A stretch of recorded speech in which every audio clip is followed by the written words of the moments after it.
अस्सलाम वालेकुम ख़वातीन हज़रात, मैं हूं आपका मेज़बान सुमैर। तो आज के नए प्रोग्राम में हम आपको खुशामदीद कहते हैं। दोस्तों, आज भी हमारे पास बहुत ज़बरदस्त किस्म की अपडेट्स हैं, बहुत ज़बरदस्त किस्म की खबरें हैं। लेकिन सबसे पहले हम बात करेंगे जीतो पाकिस्तान, फ़हद मुस्तफ़ा, तारिक अज़ीज़ और नीलाम घर शो के बारे में।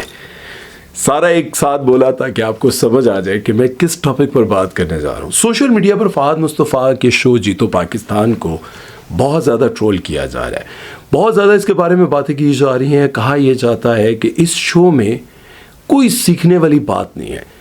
इस शो को कंपेयर किया जाता है तारिक अज़ीज़ के शो के साथ। तारिक अज़ीज़ साहब को अल्लाह ताला जन्नतुल फिरदौस में जगह अता फरमाए। क्या कमाल शो हुआ करता था। ज़रा गौर से सुनिएगा ताकि आपको बात समझ आए और कुछ बचपन की यादें भी ताज़ा हो जाएंगी। तारिक अज़ीज़ शो आया करता था और उसमें मियाँ बीवी भी आया करते थे, वहाँ पर शायरी भी हुआ करती थी, किस्से भी हुआ करते थे, वाक़यात भी सुनाया करते थे और लोग अपनी ज़िंदगी की कामयाबियाँ और नाकामियाँ तारिक अज़ीज़ साहब ख़ुद भी अपने बारे में बताया करते थे। जब मैंने इस प्रोग्राम का आगाज़ किया, जब मैंने ज़िंदगी के इस सफ़र का आगाज़ किया, मैंने क्या कुछ बर्दाश्त किया, बहुत कुछ सिखाया जाता था।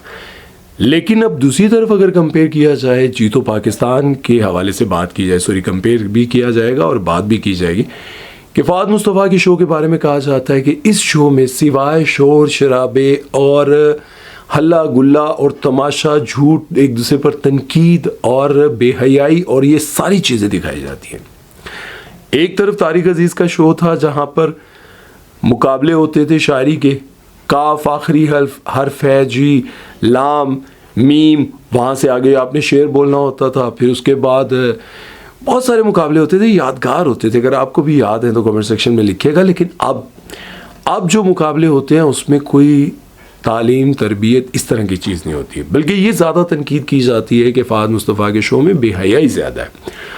वो किस तरह से कि अगर कोई लड़की जीतती है तो वो फ़हद मुस्तफ़ा के साथ बाइक पर बैठती है। फ़हद मुस्तफ़ा, मैं ये बात करते हुए यकीन करें, मैं कभी कभार सोचता हूँ कि मैंने, ज़ाहिर है मेरा दिल करता है कि मैं दोबारा ड्रामों में काम करूँ। मैं सोचता हूँ कि जब मैं इस तरह की रियलिटी सामने रखूँगा तो मुझे काम कौन देगा, कोई भी नहीं देगा काम। लेकिन रियलिटी, ज़ाहिर है जब मेरा एक काम है तो मुझे रियलिटी सामने रखनी पड़ेगी कि एक तरफ एक लड़की घर से बाहर निकलती है तो अगर गली का कोई लड़का उसको गौर से देख ले तो भाई को बड़ा गुस्सा आता है, बाप को भी बड़ा गुस्सा आता है।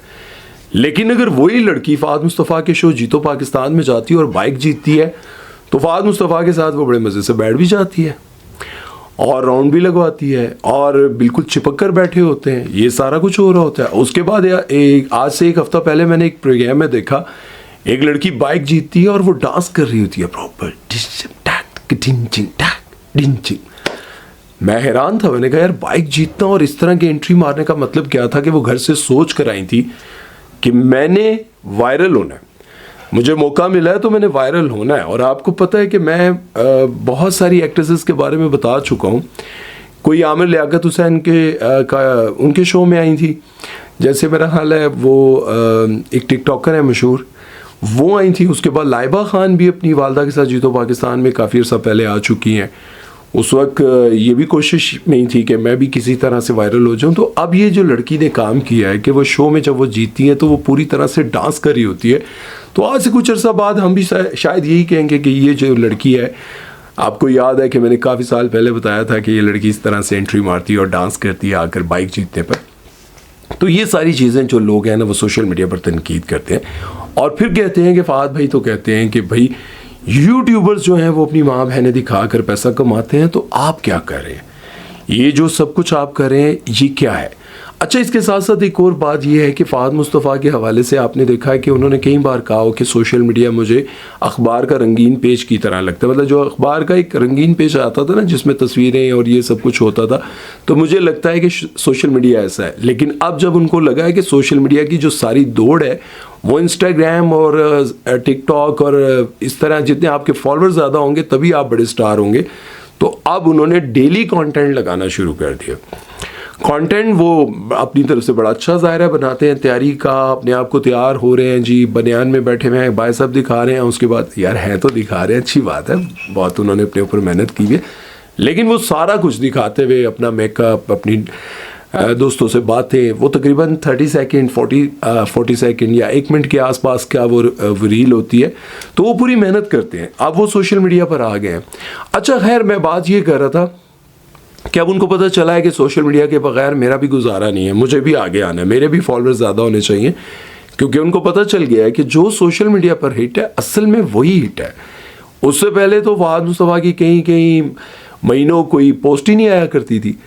अच्छा, अब लोगों की तनकीद ये है कि तारिक अजीज़ शो जो है वो बहुत अच्छा था, और ये जो है जीतो पाकिस्तान जो शो है ये बिल्कुल बेकार है, क्योंकि इसमें बेहयाई ज़्यादा है, शोर शराबा ज़्यादा है, सीखने को कुछ नहीं है, और जो आता है वो सिर्फ इस मकसद से आता है कि उसको बड़ी से बड़ी गाड़ी या कोई सोने का गिफ्ट, कुछ ना कुछ ऐसा मिले जिससे वो खुश हो जाए, उसके आने का मकसद पूरा हो जाए। खैर, पैसे तो वहाँ भी जीता करते थे। तारिक अजीज़ शो में कहते थे कि जितने सब्जियों के नाम ले सकते हैं उतने 100 आगे रखे जाएंगे, जितने लोग मुल्कों के नाम रखेंगे, मीम से जो नाम शुरू होते हैं वो रखेंगे, उतने पैसे दिए जाएंगे। तो ये सारा मज़ेदार शो होता था। खैर, कसूर तो हम लोगों का ही है ना, हम लोग देखते हैं, इसीलिए सुपर हिट जो आ रहा है, और सुपर हिट होना भी चाहिए, बड़ा मज़ेदार प्रोग्राम है। लेकिन जो तहजीब वाली बातें हैं ना, कि ये जो लड़कियों के साथ हल्ला गुल्ला, शरारतें, शुगल मेला, मुझे लगता है कि आज के दौर के मुताबिक वो कर रहे हैं शो, क्योंकि लोगों को ऐसे ही अच्छा लगता है। अगर आप लोगों को अच्छा नहीं लगता तो आप पीटीवी के किसी शो को हिट करके दिखाएं, मज़ा तो तब है। देखें, अगर आप कहते हैं, तनकीद करते हैं सोशल मीडिया पर कि तारिक अजीज़ का शो जो है वो बेस्ट था और ये बेकार है, तो फिर पीटीवी का कोई ऐसा शो जहां पर बहुत सारी चीज़ें सोच समझ कर की जाती हैं, उस शो को हिट करके दिखाएं, फिर मज़ा आता है कि आप लोग वाकई वो देखना चाहते हैं। बहरहाल, अब इस बारे में आप लोगों की क्या राय है कमेंट सेक्शन में ज़रूर बताइएगा। मैंने तफसील से सारी बातें आपके सामने रखी हैं, तो फैसला आप लोगों ने करना है। चलते हैं नेक्स्ट खबर की तरफ और बात करते हैं जी डॉक्टर नबिया और हारिस कोकर के बारे में। इन दोनों का राजीनामा हो गया।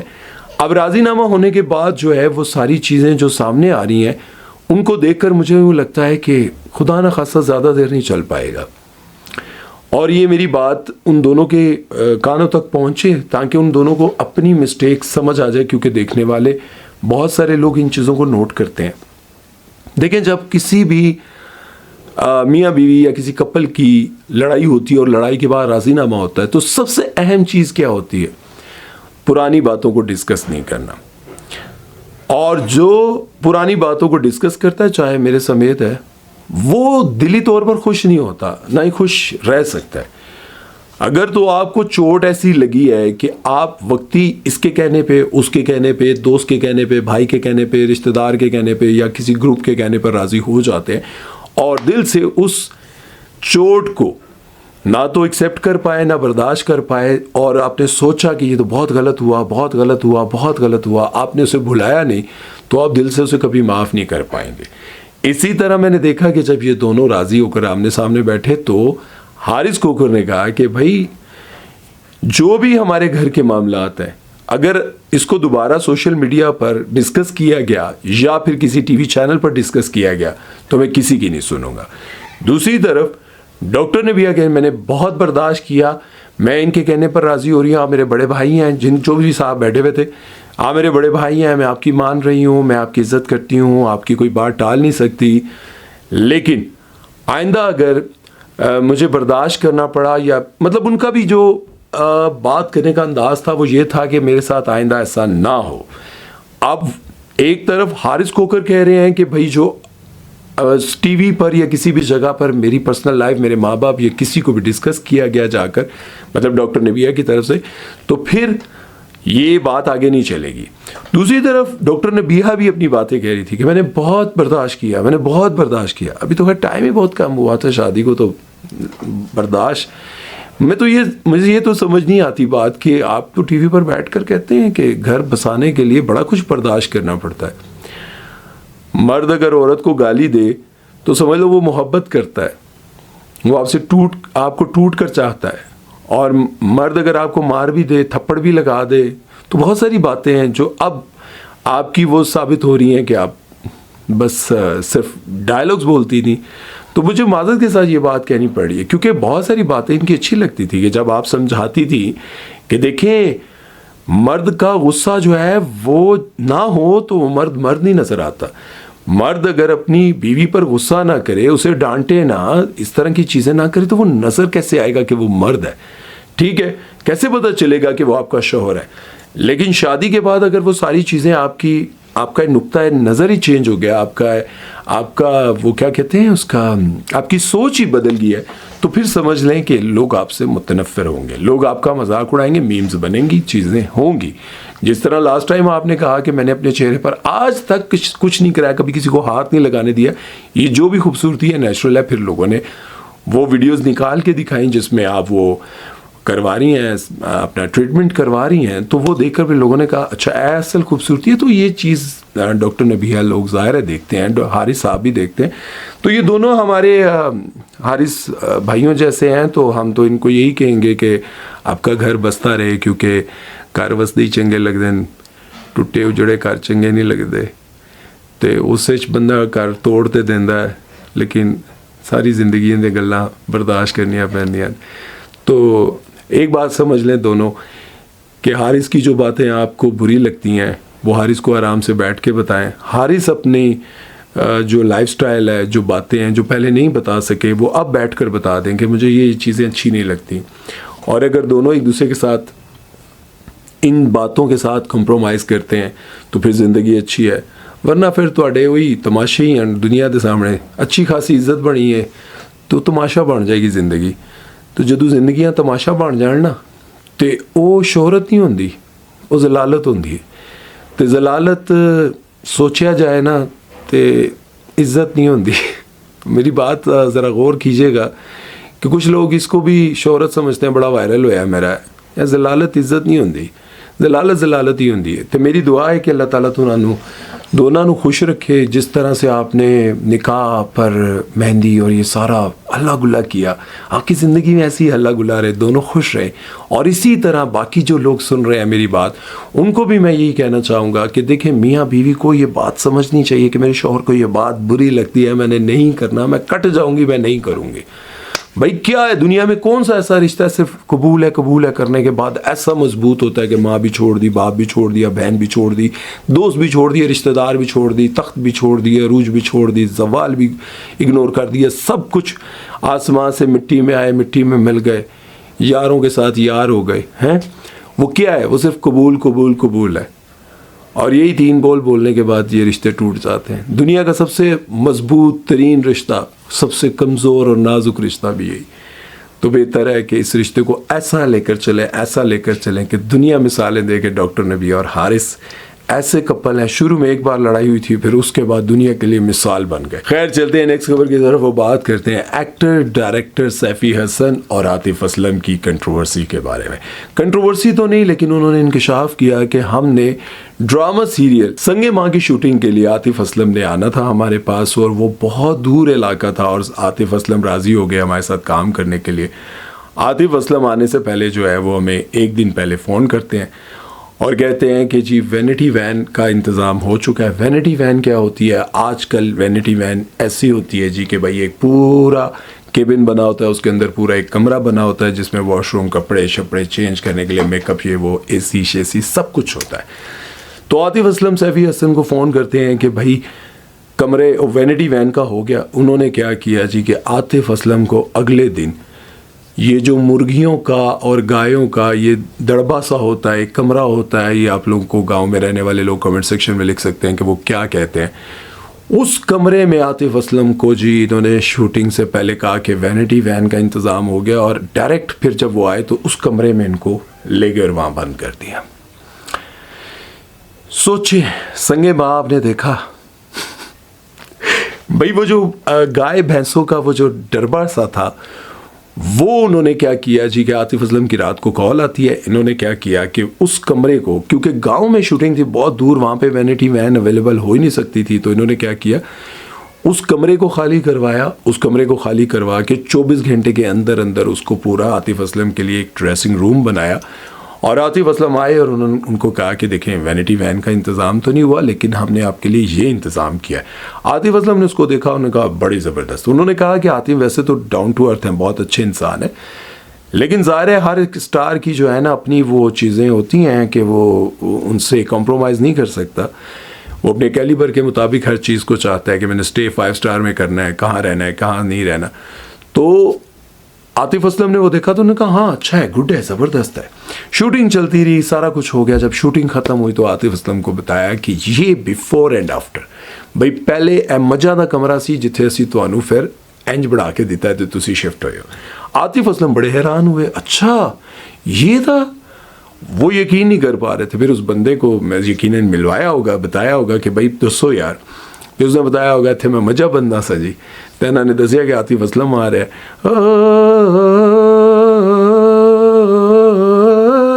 एडी मेरी असल आवाज़ आपने सुनी नहीं है, वरना आहो मैसेजेस आने शुरू हो जाने सर। खैर आतिफ असलम को वहाँ पर जी फिर स्टे करवाया गया। अच्छा आपको पता है कि अदनान सिद्दीकी जो हैं वो भी कह चुके हैं कि पाकिस्तान की बेहतरीन एक्ट्रेस हैं सबा कमर। लेकिन सबा कमर को जब आप कास्ट करते हैं तो आपके खर्चे बाकी एक्ट्रेसेस से बहुत ज़्यादा होते हैं, क्योंकि उनके लिए आपको प्रॉपर वैनिटी वैन चाहिए, उनके लिए आपको 5 स्टार स्टे चाहिए, उनके लिए आपको पिक एंड ड्रॉप के लिए एक बहुत लग्जरी गाड़ी चाहिए, उनके लिए आपके पास मेकअप आर्टिस्ट उनके बताए हुए वो सब होने चाहिए। तो सबा कमर को इसलिए ज़्यादातर कोई कास्ट नहीं कर पाता।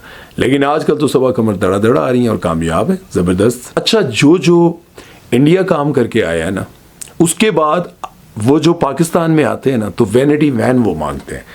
अच्छा मैं आपको बताऊं, इंडिया में तो ये कल्चर पहले से है। स्टार के लिए जितने भी स्टार्स हैं उनके लिए वैनिटी वैन होती है और सबकी अलग अलग होती है, सबकी अलग अलग बस खड़ी होती है, उसके अंदर कमरा बना होता है।